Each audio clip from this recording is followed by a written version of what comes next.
Hi friends, welcome to Pushpa's life. இன்றைக்கி இந்த வீடியோவில் வெட்னஸ்டே என்னோடய டெய்லி ரொட்டீன் தாங்க உங்கள் கூட ஷேர் பண்ணியிருக்கிறேன். அது கூடவே ஒரு இன்ட்ரெஸ்டிங்கான விஷயத்தை பற்றி தான் உங்கள் கூட ஷேர் பண்ண போகிறேன். கண்டிப்பாக இந்த பதிவு உங்களுக்கு பிடிக்கும். வாங்க வீடியோக்குள்ளே போயிடலாம். இன்றைக்கி பார்த்திங்கன்னா 5 மணி அப்படிங்கும்போது எழுந்தோன்னையுமே ஃபுல்லாக க்ளீன் பண்ணி விட்டுட்டு வாசல்லாம் தெளித்து விட்டுட்டு அதுக்கப்புறம் தாங்க வீடியோவே எடுக்க ஆரம்பித்தேன். ஏன்னா வீடியோவை எடுக்கிறதுக்கு நம்ம இது பண்ணும்போது இன்னுமே லேட் ஆயிரும். அந்த இருளான அந்த நேரத்தை மிஸ் பண்ணக்கூடாது, அந்த அழகையெல்லாம் அப்படின்னு சொல்லிட்டு தாங்க டக்குன்னு வேலையை முடிச்சுட்டு அதுக்கப்புறம் வீடியோவில் எடுத்திருந்தேன். அதுக்கப்புறம் ஃப்ரெஷ்ஷப் ஆகிட்டு வரும்போது பார்த்திங்கன்னா நல்லாவே விடிஞ்சிருச்சு.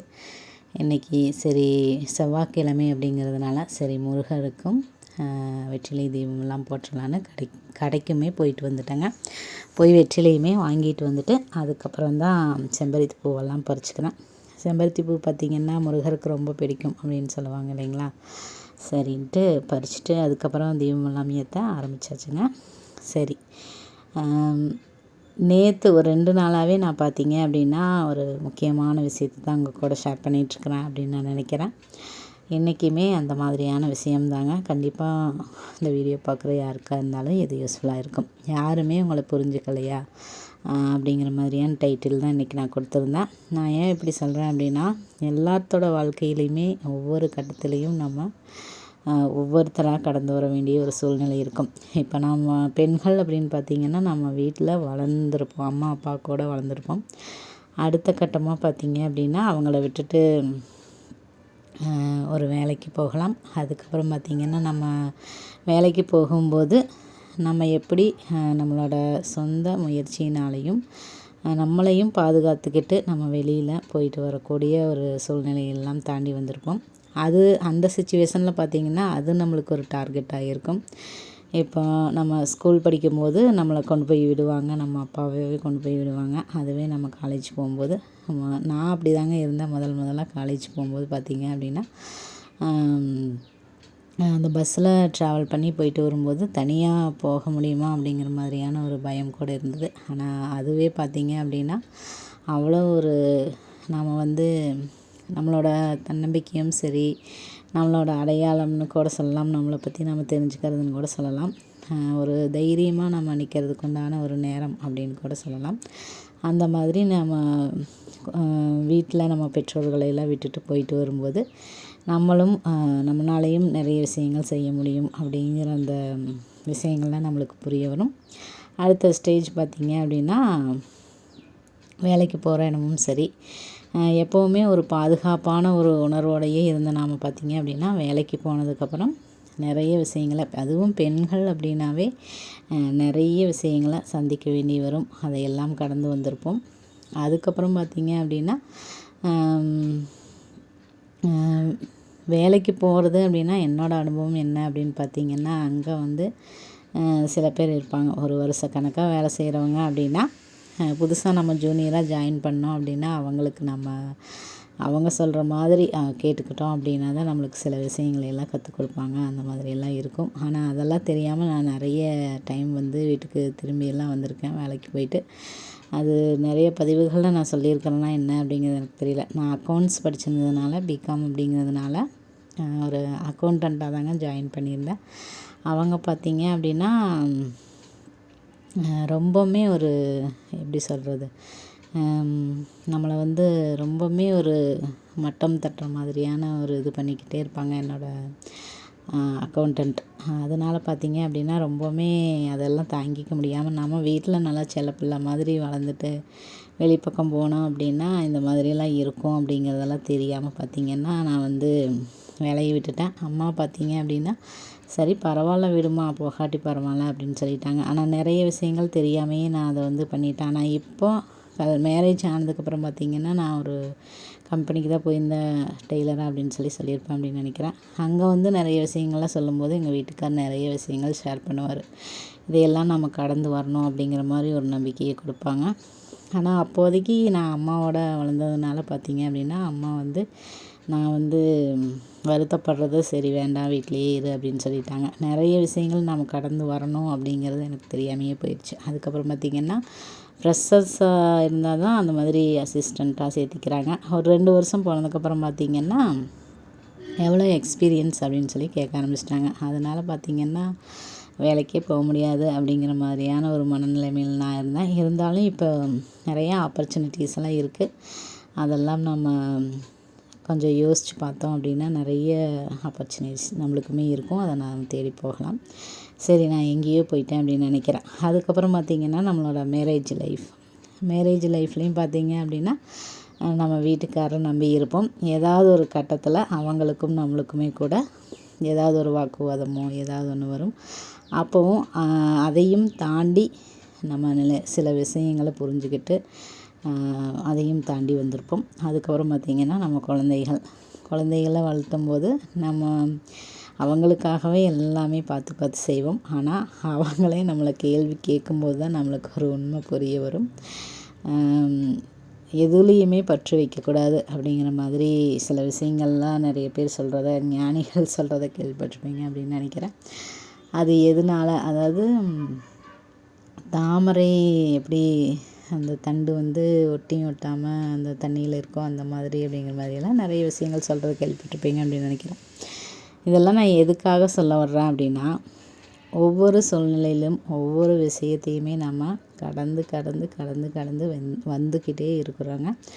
அந்த மாதிரி நம்மளோட ஒவ்வொரு பெற்றோர்களை கடந்து வர்றோம், அவங்கள பிரிஞ்சு வர்றோம். அதுக்கப்புறம் பார்த்திங்கன்னா ஹஸ்பண்டு குழந்தைங்க வந்துட்டாங்க அப்படின்னா அவங்கள பிரிஞ்சு நம்ம வர்ற மாதிரி. பிரிஞ்சுன்னா நான் பிரிஞ்சு சொல்லலை, அதாவது கடந்து அவங்களையும் தாண்டி நம்ம குழந்தைங்க மேலே நம்மளோட அன்பை செலுத்துகிறோம். அவங்களாம் பெருசாகிட்டாங்க அப்படின்னா அதுக்கப்புறம் தான் நம்ம திரும்பி பார்ப்போம். அதுக்கப்புறம் தான் நம்மளோட அடையாளம் என்ன அப்படின்னு சொல்லி நம்ம யோசிக்கவே ஆரம்பிக்கிறோங்க. நிறைய பேர் ஆனால் இதில் தெளிவாக இருப்பாங்க. ஆனால் நானுமே பார்த்திங்க அப்படின்னா இப்போ தான் கொஞ்சம் விஷயங்களை யோசிக்கிறேன். நம்ம நம்மளையும் எப்படி சொல்கிறது, நிறைய தியாகம் பண்ணுறோம் அப்படிங்கிற மாதிரி யாரும் ஒரு எண்ணம், நம்ம தான் விட்டு கொடுத்து போகிறோம் அப்படிங்கிற மாதிரி அவ்வளோ விஷயங்களையும் செஞ்சோம் அப்படின்னு பார்த்திங்கன்னா கடைசியில் நம்மளுக்கு ஒரு அடையாளம் இல்லை அப்படிங்கிறத வச்சே எல்லாருமே டார்கெட் பண்ணுறாங்க அப்படிங்கிற மாதிரியான ஒரு உண்மையுமே புரிய வரும். சரி, நம்ம இப்போ இந்த டாபிக்குள்ளே போவேன்னா, யாருமே உங்களை புரிஞ்சுக்கல அப்படிங்கிற மாதிரியான ஒரு சூழ்நிலை எப்போ வரும்னா, இந்த மாதிரி நம்மளோட ரிலேஷன்ஸ் எல்லாத்தையும் கடந்து வரும்போது தான் நம்மளுக்கு யாருமே நம்மளை புரிஞ்சுக்கலையே அப்படிங்கிற மாதிரியான ஒரு சிச்சுவேஷன்ஸ் வரும். உண்மையிலேயே நம்மளை யாருமே புரிஞ்சுக்கிட்டாலும் கூட நான் சொல்கிறேன், இப்போ நம்ம பெற்றவங்க நம்மளை புரிஞ்சு இருந்தாலும் அவங்களையும் நம்ம பிரிஞ்சு தான் ஆகணும். இப்போ ஹஸ்பண்ட் நம்ம க்ளோஸாக நல்லா ஒரு அந்யோன்யமாக இருக்கிறோம் அப்படின்னாலும் குழந்தைகளுக்காக நம்ம அவங்கள இது பண்ணி தான் ஆகணும். இல்லைன்னா கடைசி வரைக்கும் யாருமே யார் கூடயுமே வரப்போகிறதில்ல அப்படிங்கிற ஒரு உண்மையும் இருக்குது. இதை நான் நெகட்டிவாக சொல்லலை. எல்லா சூழ்நிலையிலையுமே நம்ம கூட அவங்களுமே இருக்க முடியாது இல்லைங்களா. இப்போ அவங்க விட்டுட்டு வேலைக்கு போயிடுவாங்க. அவங்க வீட்டுக்கு வர வரைக்கும் நம்ம தனி ஒரு ஆளாக தான் நம்ம குழந்தைகளையும் சரி நம்மளையுமே நம்ம எந்த ஒரு இந்த கால சூழ்நிலையில் பார்த்திங்க அப்படின்னா எந்த ஒரு கெட்ட விஷயத்துலையுமே நம்மளை ஈடுபடுத்திக்காமல், நான் சொல்கிறது உங்களுக்கு புரிஞ்சிருக்கும் அப்படின்னு நான் நினைக்கிறேன். அவ்வளோ ஒரு பொறுப்பாக நம்மளோட குழந்தைகளை நம்ம பார்த்துக்கிறதுமே நம்மளுக்கு ஒரு சல்யூட் கொடுக்கணும் அப்படின்னு தான் சொல்லுவேன் நான். ஏன்னா இந்த காலத்தில் எவ்வளவோ விஷயங்கள்லாம் நடக்குது. அப்படி இல்லைன்னா கூட நம்ம பாதுகாப்பாக இருக்கணும். இப்போ நம்ம குழந்தைகளும் சரி நம்மளையும் சரி நம்ம ஹஸ்பண்ட் இல்லாத நேரங்களில் நம்மளை பாதுகாப்பாக வச்சுக்கணும். ஏன்னா இப்போ இருக்கிற சூழ்நிலைகள்லாம் அந்த மாதிரி இருக்குது. அந்தளவுக்கு நம்ம ஒரு தனித்து செயல்பட வேண்டிய ஒரு சூழ்நிலையில் தான் நாம் இருக்கிறோம்.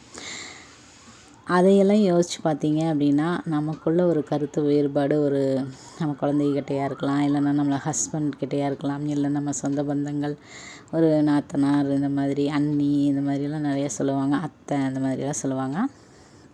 இந்த மாதிரி கொஞ்சம் யோசித்து பார்த்தோம் அப்படின்னா எந்த சூழ்நிலையிலுமே நம்ம தனித்து தான் நின்றுட்டுருக்குறோம். ஆனால் அவங்கள சார்ந்தே நாம் இருக்கிற மாதிரி ஒரு சில மனிதர்கள்லாம் பார்த்திங்கன்னா அவங்கள சார்ந்து தான் நாம் இருக்கிறோம் அப்படிங்கிற மாதிரியே ஒரு சீனை போடுவாங்க. ஆனால் உண்மையான விஷயம் என்ன அப்படின்னு யோசித்து பார்த்திங்க அப்படின்னா, நாம் தனி ஒரு ஆள், நம்ம அவ்வளோ ஒரு சக்தி மிகுந்த ஆள் அப்படிங்கிறது எப்போ தெரிய வரும் அப்படின்னா, எல்லாருமே உங்களை புறக்கணித்து நீங்கள் ஒரு தனி ஆள், தனிமையாக நாம் இருக்கிறோம் அப்படின்னு ஒரு ஃபீல் உங்களுக்கு வரும்போது நீங்கள் ஒரு விஷயத்தை ஞாபகத்தில் வச்சுக்கணும். இப்போ நம்மளோட சக்தியை அதிகரிச்சுக்க வேண்டிய நேரம் அப்படின்னு சொல்லலாம். நம்மளோட திறமை என்ன, நம்ம யார் அப்படின்னு தெரிஞ்சுக்க வேண்டிய நேரம் அப்படின்னு கூட சொல்லலாம். அப்படி இல்லைன்னா நம்ம மகிழ்ச்சியாக இருக்க வேண்டிய ஒரு காலம், நேரம் அப்படி கூட நான் சொல்லுவேங்க. ஏன்னா இவ்வளவு நாளாக நம்ம வந்து மற்றவங்களுக்காகவே வாழ்ந்துட்டு இருந்திருந்தோம் அப்படின்னா அதில் வர்ற எல்லாருமே நம்மளை புரிஞ்சுக்காத மாதிரி ஒரு சுச்சுவேஷன் நம்மளுக்கு தோணும். ஏன்னா நமக்குன்னு நம்ம எந்த ஒரு சுயநலமுமே இல்லாமல் மற்றவங்களுக்காகவே யோசிச்சுட்டு இருந்தபோது பார்த்திங்க அப்படின்னா அப்போ தான் நம்மளுக்கு புரிஞ்சுக்கல அப்படின்னா யாருமே புரிஞ்சுக்கல, யாருமே இல்லை அப்படிங்கிற மாதிரி ஒரு தனிமையாக ஃபீல் பண்ணுற மாதிரியான ஒரு சிச்சுவேஷன் இருக்கும். அந்த மாதிரி உங்களுக்கு தோணுச்சு அப்படின்னா கண்டிப்பாக இது உங்களுக்கான நேரம், உங்களை நேசிக்கிறதுக்கு உண்டான நேரம். அதுக்கு அந்த அதிகாலை நேரத்தை பயன்படுத்தி பாருங்கள். நீங்கள் எப்படி இருந்தால் உங்களுக்கு பிடிக்குமோ அப்படியே நீங்கள் இருக்கிற மாதிரி கற்பனை பண்ணி அந்த நேரத்தை யூஸ் பண்ணி பாருங்கள். நான் எப்போவுமே சொல்கிறது தான். உங்கள்கிட்ட பேசிகிட்டே நான் என்னோடய வேலைகளையெல்லாம் முடிச்சிட்டேன் அப்படின்னு நான் நினைக்கிறேன். காலையில் பூஜை வேலைகள், சமையல் வேலை, அதுக்கப்புறம் பார்த்திங்கன்னா ட்ரெஸ்ஸும் எல்லாம் வாஷ் பண்ணியாச்சு. அதுக்கப்புறம் பீஸ் வந்திருந்தது, அதையுமே நான் செஞ்சுருந்தேன். நேற்று நம்மளோட உடன்பிறப்புங்க கூட அவ்வளோ ஒரு இதாக சொல்லியிருந்தாங்க, அவ்வளோ ஒரு ஹாப்பியாக ஒரு ஃபீல் பண்ணியிருப்பாங்க அப்படின்னு நான் நினைக்கிறேன். உடன்பிறப்பே இந்த பதிவு பார்த்திங்கன்னா கண்டிப்பாக எனக்கு வந்து உங்களோட உணர்வு எப்படி இருந்தது அப்படின்னு கண்டிப்பாக எனக்கு நீங்கள் கமெண்ட்ஸில் சொல்லுங்கள். என்னை மாதிரி இருக்கிற யாருக்காவது யூஸ்ஃபுல்லாக இருக்கும் அப்படின்னு தான் உங்களை மாதிரியே நானும் ஃபீல் பண்ணுறதுனால தான் இந்த மாதிரி விஷயங்களை நான் உங்கள் கூட ஷேர் பண்ணியிருக்கிறேன். ஏன்னா ஒவ்வொரு விஷயமா நானுமே கடந்து வரும்போது எதுவுமே இல்லை அப்படிங்கிற ஒரு சிச்சுவேஷன் வருது.